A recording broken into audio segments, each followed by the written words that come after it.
All right, let's talk about some truly weird places. What if I told you there's a bridge that seems to make dogs jump off it? Or an entire island that just disappeared right when billions of dollars were on the line? Well, today we're going to dive into 4 places that just defy easy explanation. Okay, so first stop on our tour of the unexplained, we're heading to Dumbarton, Scotland. Picture this, a gorgeous 130-year-old stone bridge. Looks like something out of a postcard, right? But this place has a really dark secret, a reputation that is just, well, it's bizarre. Yeah, this is the Overtone Bridge. But most people know it by its much darker nickname, the Dog Suicide Bridge. And believe me, it earned that nickname.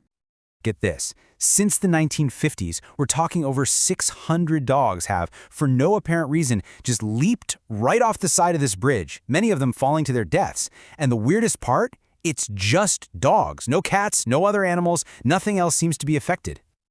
And if you thought that was strange, it gets even creepier.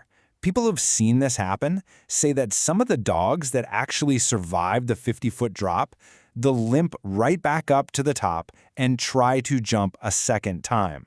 I mean, what is going on here? So naturally, you've got people trying to figure this out.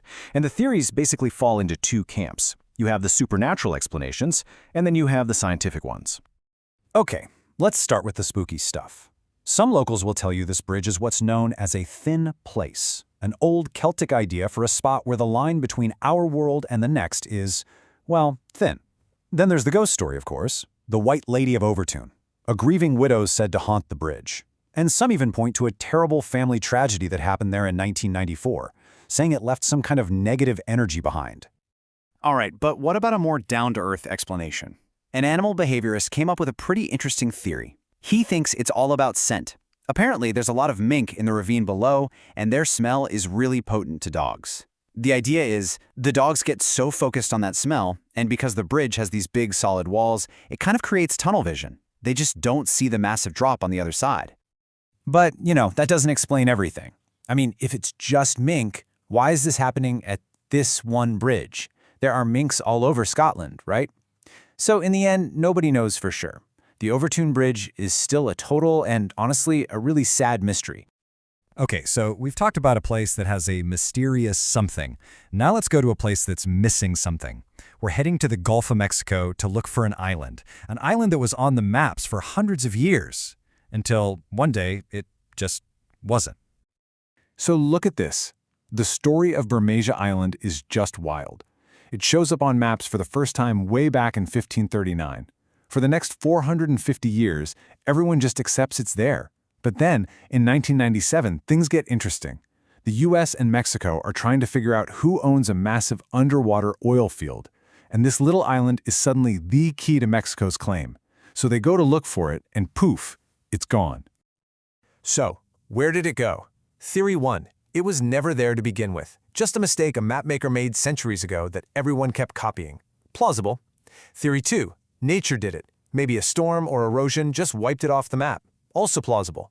But then there's Theory 3, the conspiracy.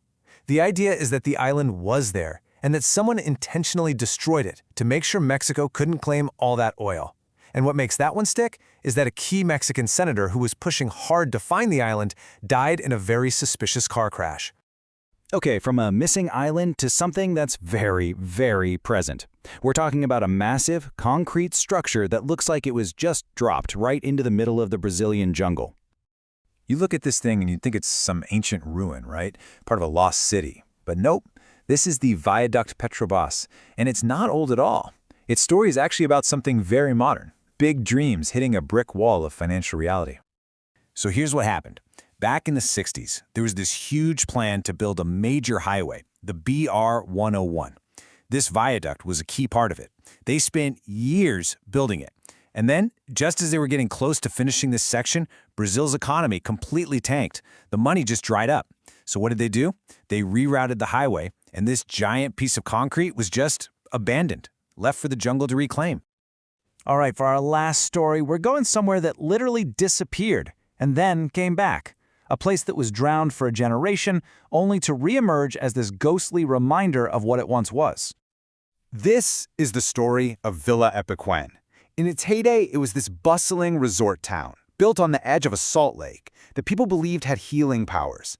And then, it all changed in a single day. November 10th, 1985. A huge storm hits, a dam breaks, and the entire town just goes under, submerged in 30 feet of salty water. For a quarter of a century, it was just gone, an underwater ghost town. Then, the water started to go down, revealing these incredible, salt-caked ruins.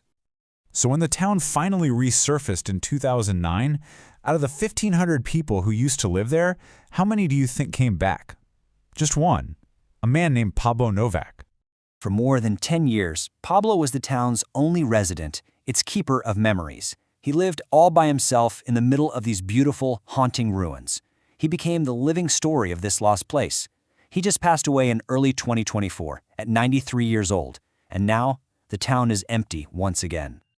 So you've got a bridge with a deadly secret, a vanished island, a highway swallowed by the jungle, and a town that came back from the dead. What do they all tell us? I think it's that our world is still packed with mysteries. Some of them are just strange puzzles of nature we haven't figured out yet, but others are really human stories about our biggest dreams and our most tragic losses. They're a reminder that the map of our world isn't totally filled in yet. There are still so many stories out there, just waiting in these forgotten corners.